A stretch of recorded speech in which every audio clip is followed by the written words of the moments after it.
va a ser parte de la consulta de manera muy cotidiana y principalmente en países en vía de desarrollo como el nuestro, donde existe mucha marginación social, mucha condición de insalubridad, va a ser un problema de consulta muy frecuente. A ver, la Organización Mundial de la Salud define a la diarrea como la producción de 3 o más deposiciones de consistencia disminuida en un lapso de 24 horas. La clasificación de acuerdo a la duración, hablamos de diarrea aguda cuando los episodios de diarrea duran menos de 14 días, diarrea persistente o subaguda en el lapso entre 15 a 30 días y diarrea crónica cuando los episodios de diarrea duran mayor a 30 días. Según las características clínicas de las deposiciones, vamos a ver que se clasifica en diarrea acuosa y diarrea disentérica, siendo esto último la presencia de deposiciones sanguinolentas, mucopurulentas. Ahora, no existen muchos datos datos estadísticos a nivel nacional. Generalmente las cifras que se manejan son principalmente a nivel internacional. La OMS estima un aproximado de 2.000 millones de casos de diarrea infantil a nivel mundial por año. En nuestro país, en la edad pediátrica menor a 5 años, se está reportando una incidencia de hasta 5 episodios anuales y esta frecuencia va a disminuir en la etapa adulta a 2 episodios de diarreas por año. En Estados Unidos, donde los estudios generalmente van a presentarnos que anualmente se presenta un promedio de 10 millones de episodios de diarrea y van a ser un promedio de 31 patógenos lo que causan generalmente estos procesos de diarrea. De ellos, más de 50.000 casos se hospitalizan y anualmente un promedio de 1.351 muertes por episodio de diarrea aguda. Ahora, los casos de diarrea del viajero que se presentan generalmente en las personas que viajan de países desarrollados a países en desarrollo, se reportan anualmente a nivel mundial entre 4 a 17 millones de casos. A ver, en nuestro país, de acuerdo a la Dirección General de Epidemiología, los departamentos que notifican mayores episodios de diarrea están Moquegua, Cayali, Pasco, y departamentos con menor notificación de episodios de diarrea, Puno, San Martín y Cajamarca. De estos datos estadísticos que maneja la Dirección General de Epidemiología, vamos a observar que la mayoría de los casos son cuadros de episodios de diarreas acuosas, ¿no? Solamente en algunos departamentos como Ucayali y Loreto, la predominancia de los agentes enteroinvasivos causantes de las diarreas disentéricas. A ver, chicos, como les había mencionado, esta es una entidad muy frecuente que generalmente vamos a observar en las consultas, ya sea externas, pero también principalmente en salas de hospitalización, y generalmente va a ocasionar unos altos costos a todo el Sistema Nacional de Salud, y principalmente hay que tener mucho cuidado debido a que la morbi-mortalidad va a aumentar principalmente en las personas menores de 5 años y mayores de 70 años. Hay que tener mucha cautela en evaluar a estos pacientes, principalmente inmunocomprometidos, ya sea por VIH, por terapias inmunosupresoras, por alguna enfermedad orgánica, y aquellos pacientes también que usan algún tipo de medicación, principalmente antineoplásicos, antiquimioterápicos, que puedan alterar el tracto gastrointestinal. Generalmente la mayoría como la principal agente etiológico de las diarreas agudas infecciosas son los cuadros virales, la gran mayoría de casos se van a autolimitar y se resuelve dentro de las 72 horas.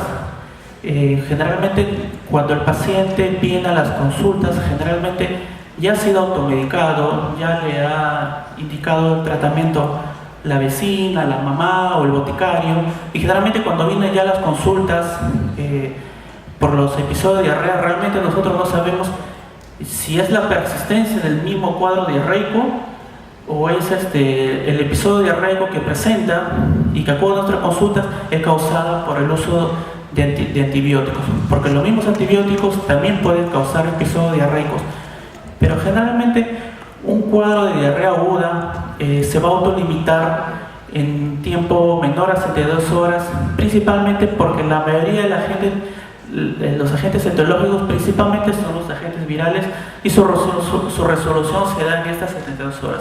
Vía de transmisión más frecuente va a ser la vía de transmisión fecal-oral. La etiología infecciosa de los cuadros de diarrea aguda principalmente son los agentes virales. En los países en desarrollo vamos a ver la notificación principal va a ser principalmente la presencia de los norovirus, adenovirus y rotavirus, y en países en vía de desarrollo como el nuestro, como había mencionado, las altas condiciones de insalubridad va a hacer que los agentes bacterianos y parasitarios sean los agentes etiológicos más frecuentes causantes de los episodios de diarrea aguda. Entre los agentes bacterianos principalmente causantes de los episodios de diarrea tenemos la Escherichia coli, Campylobacter, Salmonella, Shigella, Yersinia, Staphylococcus aureus con respecto a su toxina, los Clostridium, Vibrio, cólera, parásitos, el Entamoeba histolítica, Yardia lamblia y Cryptosporidium. Entonces, los principales agentes etiológicos de los episodios de diarrea aguda van a ser los agentes virales, ¿no? En países en desarrollo y países desarrollados y países en desarrollo, los agentes bacterianos y agentes parasitarios. Ahora, muchachos, para poder entender de aquí lo que va a venir el resto de la clase, vamos a hablar un poco de lo que es la fisiología intestinal. En este cuadro ustedes van a poder observar las vellosidades intestinales que están a manera de dedo de guante. En la superficie de las vellosidades intestinales se encuentran estas células llamadas los enterocitos, y en la superficie de los enterocitos observamos a las microvellosidades. Ahora, es importante la presencia de estas microvellosidades que se encuentran en la parte superior de las vellosidades intestinales, porque es aquí donde se van a encontrar unas enzimas denominadas las disacaridasas. Aquí vamos a encontrar las enzimas la maltasa, la lactasa, la sacarasa, y son las que van a permitir la digestión y la absorción de los nutrientes, de los disacáridos que llegan a este nivel. Es decir, porque los nutrientes en forma de disacáridos no van a poder ser absorbidos a menos que sean digeridos por estas enzimas y pasen de disacáridos a monosacáridos y puedan ser absorbidos. La parte superior es una función de netamente absortiva, donde se absorben nutrientes, se absorbe un buen porcentaje de líquidos, y la parte inferior de las vellosidades denominada las criptas va a ser una zona ausente de microvellosidades, como ustedes lo ven, y una función netamente secretora, ¿no? Donde va a haber la salida del ion cloro y el agua. Entonces aquí va a haber un juego de flujos, ¿no? De absorción y secreción. Una persona que no cursa con episodio de diarrea va a tener la fisiología intestinal va a ser una función netamente absortiva, de absorción de líquidos, absorción de nutrientes. Ahora, otro punto importante es que ese nivel de la parte de las criptas son los que van a formar los enterocitos. O sea, todos los enterocitos que ustedes ven en la parte superficial de las vellosidades van a ser formados a nivel de las criptas. Al comienzo forman enterocitos jóvenes que tienen una función netamente secretora, y en el transcurso de las 72 horas los enterocitos llegan a la parte superior y van a tener una función absortiva, ¿no? Entonces, los enterocitos, vamos a ver que en las vellosidades intestinales van a tener una función absortiva en la parte superior de las vellosidades y una función secretora en la parte basal de las vellosidades. Entonces, La pregunta, ¿por qué mecanismos los virus van a producir las diarreas? Es netamente una función osmótica. Entiéndase el fenómeno de ósmosis como el pasaje de agua de las zonas de menor concentración a las zonas de mayor concentración. ¿Qué es lo que hacen los virus? ¿Qué es lo que hacen los virus cuando principalmente el rotavirus, el astrovirus y el norovirus no van a dañar el enterocito? Lo que van a alterar principalmente son las microvellosidades. Van a alterar la estructura de las microvellosidades. Y yo les había dicho que en las microvellosidades se encuentran las enzimas disacaridasas, maltasa, sacarasa. Entonces, ¿qué va a pasar? Los nutrientes que llegan a este nivel por la acción de los agentes virales que han destruido las microvellosidades no van a poder ser digeridos y no van a poder ser absorbidos. Entonces, cuando llegan los nutrientes, al no encontrar, cuando llegan nutrientes en forma de disacáridos, y al no poder encontrar las enzimas, las disacaridasas, por la motilidad intestinal van a seguir su curso, van a llegar al intestino grueso, van a ser digeridos por las bacterias colónicas en el colon y la persona cursa pues con flatulencia, distensión abdominal, esas características y como ustedes saben que los carbohidratos que llegan hasta el nivel van a generar una función osmótica debido a que van a absorber agua. Los carbohidratos tienen la función osmótica de absorber líquido, de absorber agua y por lo tanto los nutrientes al no ser absorbidos generan una función osmótica y va a producir el flujo de diarrea acuosa causado por la destrucción de las microvellosidades por los agentes virales, ¿no? Entonces, la pregunta ¿por qué mecanismos los virus producen diarrea? Va a ser por esto, donde hay una lesión de los enterocitos maduros en las puntas de las vellosidades intestinales y va a haber reducción de la absorción de agua y nutrientes.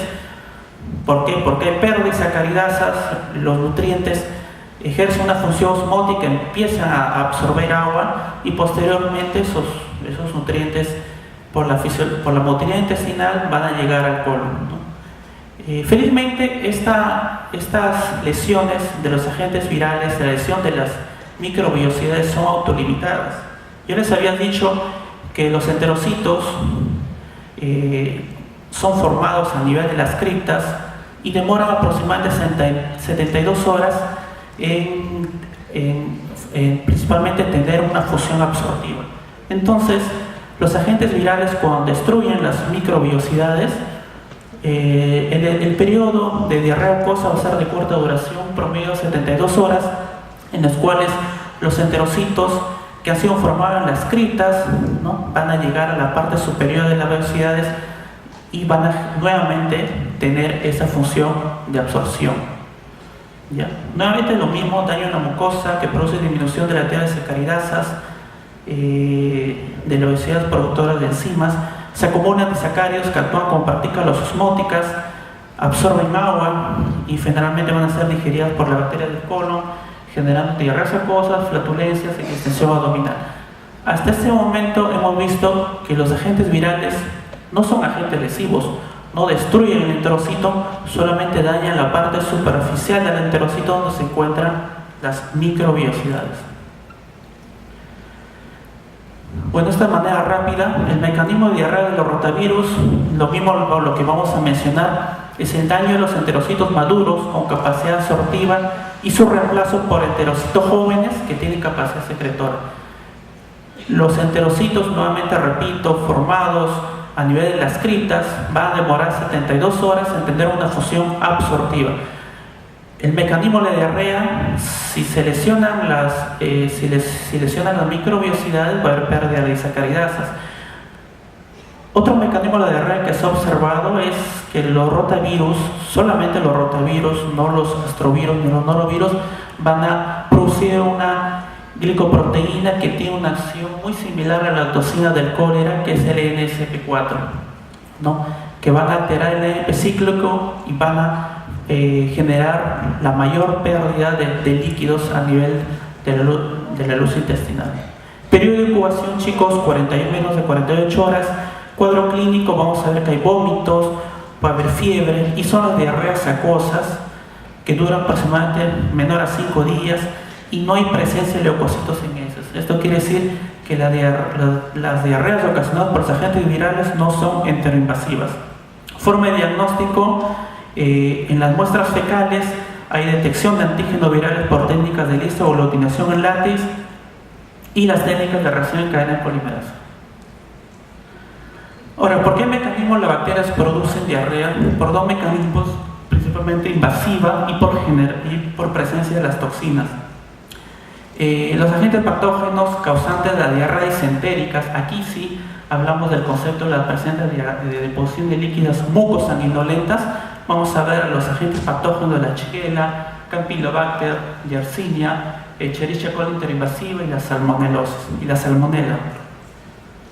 Ahora, la Shigella tiene una característica, en este caso, especial, ¿no? Porque va a ser uno de los pocos patógenos en que va a necesitar una baja dosis de carga de bacterias para producir enfermedad, muy diferente a los otros agentes enteropatógenos causantes de disentería, ¿no? Generalmente se necesita, en el caso de la Escherichia coli, de la salmonella, un promedio de 10 a la 7 a 10 a la 8 bacterias en los alimentos, ¿no? En las aguas, para poder ocasionar enfermedad. La baja dosis infectiva es muy característica de la shigellosis. Solamente se necesita 200 bacterias viables en los alimentos o en el agua contaminada para producir enfermedad. Inclusive algunas literaturas mencionan menos de 100 bacterias viables. Todos los serotipos son patógenos, todos destruyen y lesionan el epitelio del enterocito, producen una intensa reacción inflamatoria, y entre las 4 especies la más principal y la que genera mayor mortalidad va a ser la Shigella dysenteritis tipo 1, debido a la producción de una toxina Shiga, que es causante del síndrome urémico hemolítico. Ahora, cuadro clínico, principalmente cuadro febril, dolores abdominales, y algo característico que tiene la Shigella es que inicialmente las deposiciones son acuosas, para posteriormente cursar con deposiciones disentéricas asociadas a tenemo rectal. La Shigella, una vez que se encuentra a nivel del enterocito, a nivel de la zona del colon, va a ser fagocitado y va a ingresar dentro de una vacuola, dentro del enterocito.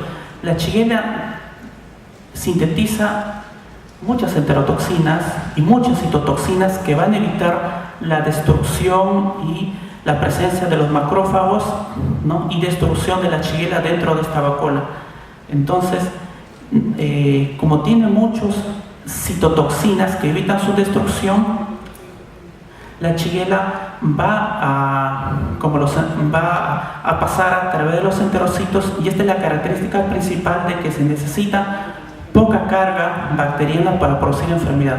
Unos pocos bacilos que ingresen y invadan los enterocitos a nivel del colon va a hacer su pasaje a nivel de los enterocitos generalmente proximales del colon, y por eso es la característica importante de que necesita poca carga bacilar para producir la enfermedad.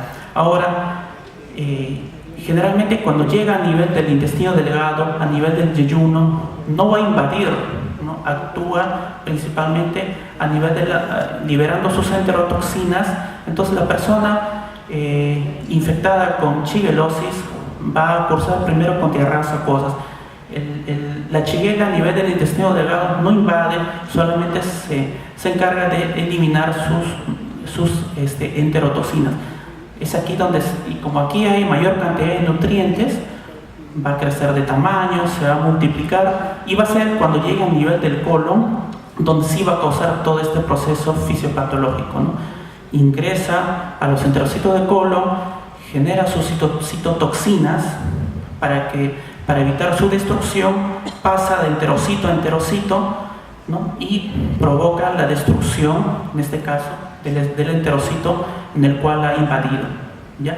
Y por eso a nivel del colon se genera la invasión y la presencia de deposiciones mucosanguinolentas, la presencia denominada como colitis. Ahora, ¿por qué mecanismos las bacterias también producen diarrea? Por la presencia de las toxinas, agentes patógenos, formadores de toxinas y causantes de diarrea. Tenemos la Escherichia coli enterotoxigénica, la toxina del Staphylococcus aureus, la toxina Bacillus cereus y el virus cólera. Ahora, una de las características clínicas de los mecanismos de formación de diarreas por las presencias de toxinas es el tiempo. Ustedes cuando tengan pacientes que cursan con diarreas agudas, ¿no? Lo importante es poder diferenciar, generalmente cuando estamos frente a brotes colectivos de diarrea, háblase de guarderías, en colegios, generalmente el tiempo de presentación de las deposiciones acuosas es un tiempo menor a 6 horas, ¿no? Porque aquí las toxinas son lo que están alterando el sistema de transporte de agua y electrolitos a nivel de la mucosa intestinal. Ahora, nosotros también tenemos otro tipo de diarreas acuosas causadas por otros agentes que hemos visto, los agentes virales. La diferencia es en el tiempo, chicos. La toxina, en el caso de brotes, por ejemplo, es el ejemplo que estoy dando, en el caso de las toxinas genera un tiempo menor a 6 horas para producir diarreas acuosas. En el caso de la toxina. Pero en el caso de los agentes virales como rotavirus, noravirus, necesita sí un periodo de incubación. Por eso el periodo de tiempo de presentación de deposiciones acuosas por agentes virales va a ser mayor a 14 horas, ¿sí? Eso se pone en ejemplo principalmente graficado en los brotes colectivos de diarreas acuosas, porque diarreas acuosas producen los virus, pero también producen las toxinas. Entonces, el tiempo de presentación es importante poder diferenciar si estamos frente a un agente viral o a un producido por una toxina bacteriana. A ver, ¿qué hace la toxina? Se fija un receptor en la célula intestinal, estimula el sistema de diretociclasa, estimula el epicíclico y, como ven esta flecha, estimula una mayor secreción de agua, electrolitos hacia la luz intestinal. Ejemplo clásico, el cólera, el serogrupos, hay más de 140 serogrupos. El serogrupo 01 es más importante por la presencia de los dos biotipos, el clásico y el biotipo TOR. Como vemos aquí, las bacterias del Vibrio cólera se adhieren a los enterocitos. Este es el Vibrio cólera, que lo ven como echados sobre los enterocitos. Y lo que va a ocasionar este vibrio, una vez adherido a los enterocitos a nivel del yeyuno y ilidio, produce toxinas. 2 unidades, su unidad A y la unidad B. Y va a ser la unidad B del cólera que se adhiere a un receptor GM1 de los enterocitos. Esta unión, una vez que tenemos el Vibrio cólera, acá vemos su toxina que se adhiere a un receptor que es el granulócido GM1 y que va a ocasionar a nivel una activación del AMP cíclico, ¿no? Activa el AMP cíclico y una hipersecreción de iones y de agua de la parte basal hacia la luz intestinal, ¿no? Entonces, como vemos, el Vibrio cólera no lesiona, no invade el enterocito. El Vibrio cólera, las bacterias, cuando ingresan a la luz intestinal a nivel del yeyuno, a nivel del ilidio, el Vibrio cólera va a liberar sus toxinas y va a ser las toxinas las que va a ocasionar todo el proceso fisiopatológico de alteración del AMP cíclico con una hipersecreción de iones y de agua hacia la luz intestinal. Clínicamente puede ser asintomático, puede ocasionar diarrea autolimitada, cuadro de deposición de diarrea con alteración de la hemodinamia, pero no es un agente invasivo, eso quiero que entiendan. No es agente invasivo, no hay fiebre, ni hay leucocitos en heces, porque no hay un daño, no hay una lesión a nivel del enterocito. Todo es ocasionado por la presencia de las toxinas. Y este es el mecanismo fisiopatológico de las toxinas también, del Staphylococcus aureus y la Escherichia coli enterotoxigénica.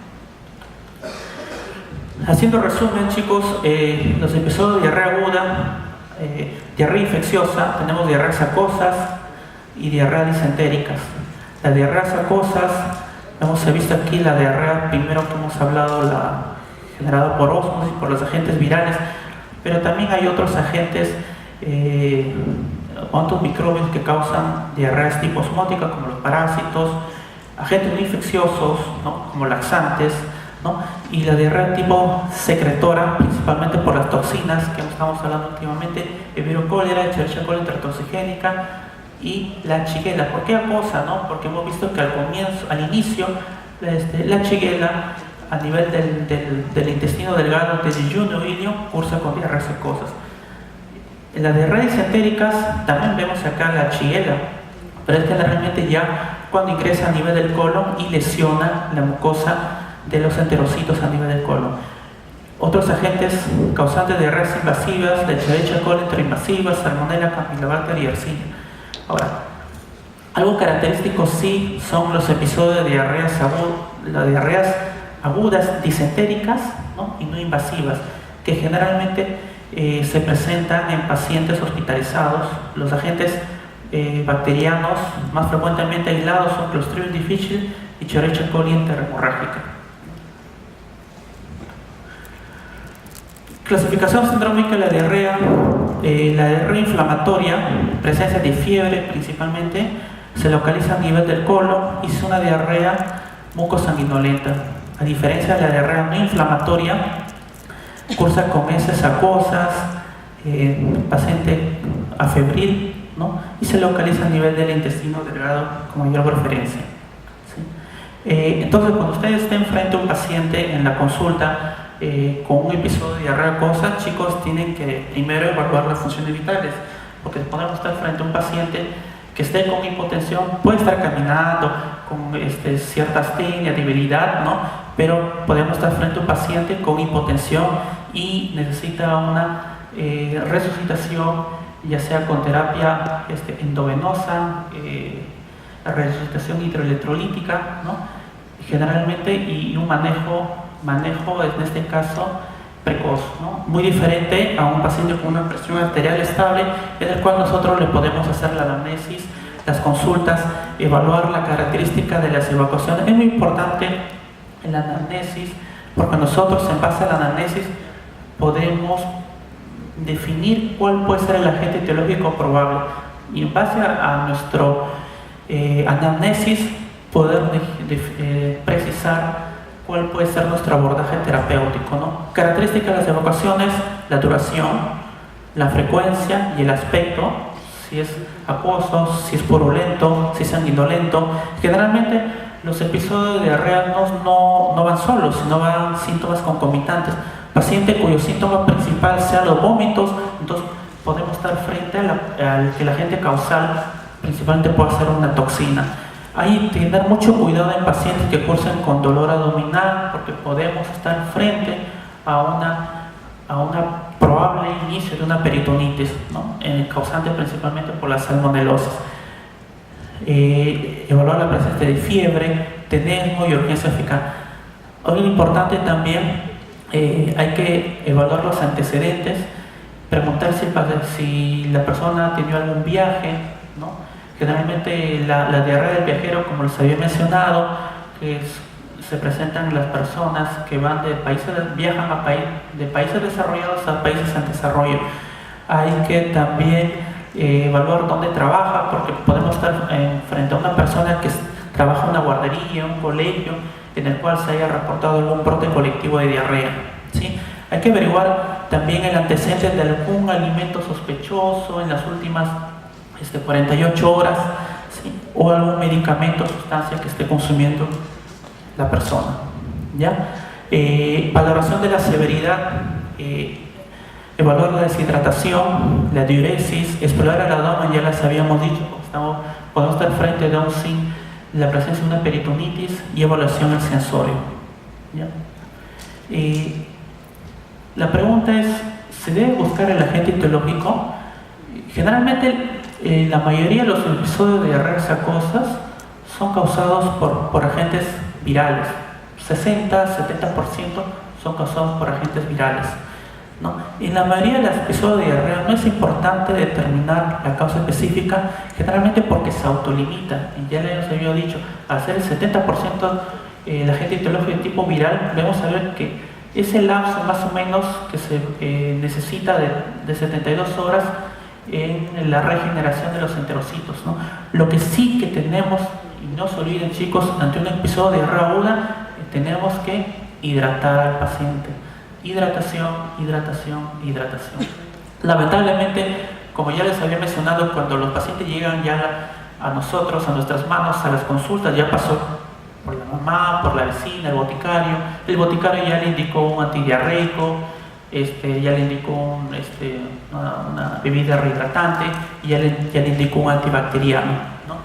Y generalmente ese es el problema que tenemos nosotros cuando vemos ese tipo de pacientes y no sabemos si lo que tiene actualmente es una persistencia de su episodio de diarrea o es causado por algún antibiótico, porque los antibióticos indicados generalmente sin indicación médica pueden también causar un episodio de diarrea. ¿Ya? Sin síntomas de alarma, ¿cuándo debemos investigar? Generalmente debemos solicitar los exámenes de laboratorio si el paciente cursa con contracción severa, fiebre, más de 72 horas, heces mucosanguinolentas y dolor abdominal. Y sí tener en cuenta en los extremos de la vida, niños menores de 5 años, ancianos e inmunocomprometidos. Diagnóstico, generalmente debemos, si estamos, vamos a pedir exámenes, debemos determinar la reacción inflamatoria en heces, que es la presencia de leucocitos en materia fecal. Estudios parasitológicos, tinción de Gram, coprocultivo, también determinar en la cuadros disentéricos que habíamos visto que tenga una reacción inflamatoria negativa, determinar si hay presencia de Escherichia coli 57H7. Ahora, si el paciente ha tomado antibióticos, si estamos en una diarrea nosocomial, si el paciente está hospitalizado o está frente a una diarrea nosocomial, buscar la presencia de toxinas frente a oclusión difícil. Hemocultivo no es necesario, solamente si hay presencia de fiebre, si hay alteración hemodinámica, si hay una toxicidad sistémica en esta persona. No se olviden de pedir su hemograma, su creatinina, electrolitos. Esto ya son técnicas que no se usan, no se determinan de manera rutinaria en el hospital para detectar los agentes virales, estudios de microscopía electrónica o antígenos específicos con técnicas moleculares. Últimamente tenemos un panel en el cual podemos aislar y determinar agentes virales, bacterianos y parasitarios en una muestra fecal y todos esos agentes enteropatógenos, ¿no? Podemos determinar la etiología viral, la etiología bacteriana, la etiología parasitaria. Esto es muy caro, generalmente cuando tenga un menor costo puede ser de mucha utilidad, pero tiene su punto a favor, ¿no? Pues el punto a favor que el tiempo en el cual nosotros podemos determinar el agente etiológico del causante del episodio de diarrea es menor a 4 horas, pero el punto en contra es que generalmente pueden detectar agentes bacterianos como parte de manera transitoria cuando las bacterias ingresan a la luz intestinal y no son causantes de los episodios de diarrea, ¿no? Entonces hay que tener mucho cuidado con estos últimos exámenes que ya están, se solicitan generalmente en las clínicas particulares, son panel gastrointestinal para determinar los agentes etiológicos del episodio de diarreas agudas, ¿no?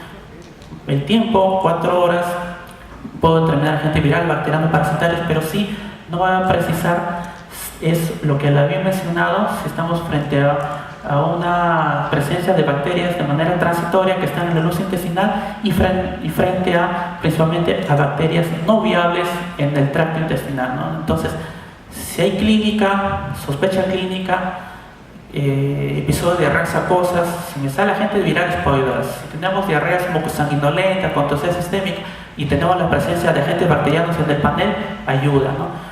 Pero siempre estos exámenes a nivel molecular debemos basarnos principalmente en una utilidad clínica y que tenga su correlato clínico para poder determinar el agente etiológico y darle sustento a estos exámenes que ya están saliendo, ¿sí? Estudios complementarios, Si el paciente continúa con diarrea a pesar de todos los estudios, generalmente ya deben ser sometidos a estudios endoscópicos y colonoscópicos, y principalmente estos exámenes se solicitan en pacientes inmunosuprimidos, en la diarrea mucosanguinolentas, en el cual los estudios de microbiología, coprocultivo, parasitológicos no han identificado ningún patógeno.